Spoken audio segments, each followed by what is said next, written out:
ओम साईराम, तुमचे माझ्या व्हिडिओमध्ये स्वागत आहे।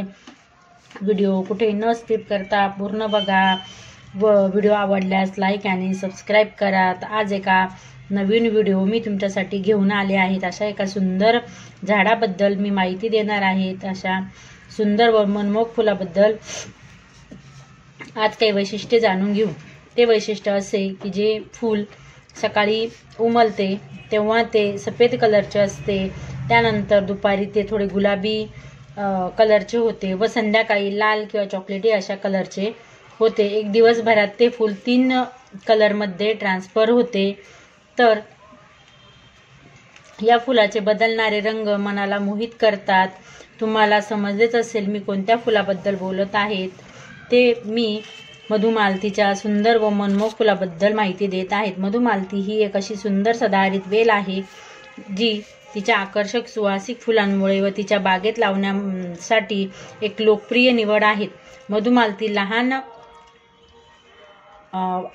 आकाराच्या गुच्छांमध्ये फुले येतात।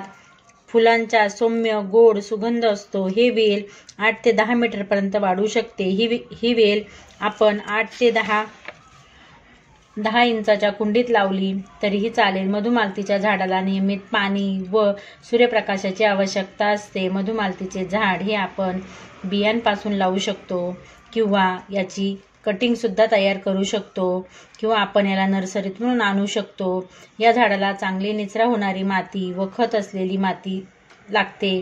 त्यासाठी आपण 20% कंपोस्ट, 40% गार्डन माती, 20% किंवा 10% वाळू, त्याच्यानंतर निमखली हे सर्व घेऊन त्याला कटिंग किंवा आपण आणलेले नर्सरीतून हे प्लांट आपण लावू शकतो। या प्लांटसाठी सूर्यप्रकाशाची आवश्यकता किमान 6 तास इतकी असते। या झाडाला चांगला सूर्यप्रकाश मिळाला अशा ठिकाणी ठेवा। या झाडाला नियमित पाणी द्या, पण खूपही पाणी होईल हे पण बघा। जास्त पाणी दिल्याने आपल्या झाडाच्या मुळा खराब होऊ शकतात। या झाडाला महिन्यातून एकदा शेणखत देत चला, त्यामुळे झाडाची वाढ चांगली होते व झाडाला चांगले फुले येतात। जर तुम्हाला झाडाला भरपूर फुले पाहिजे असेल तर झाडाची नियमित छाटणी करा। मधुमालतीच्या फुलांचा उपयोग पारंपरिक उपचारामध्ये सुद्धा केला जातो।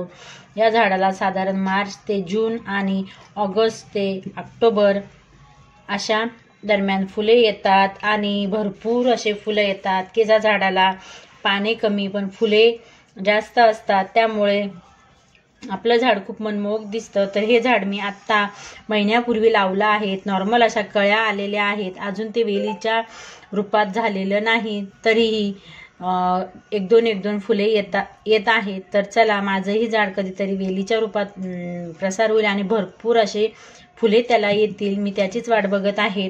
तर या झाडाला किड्यांचा परिणाम झाल्यास निमखलीचा स्प्रे तुम्ही करू शकता।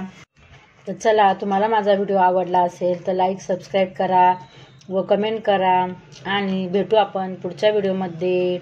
चला तर मग, बाय।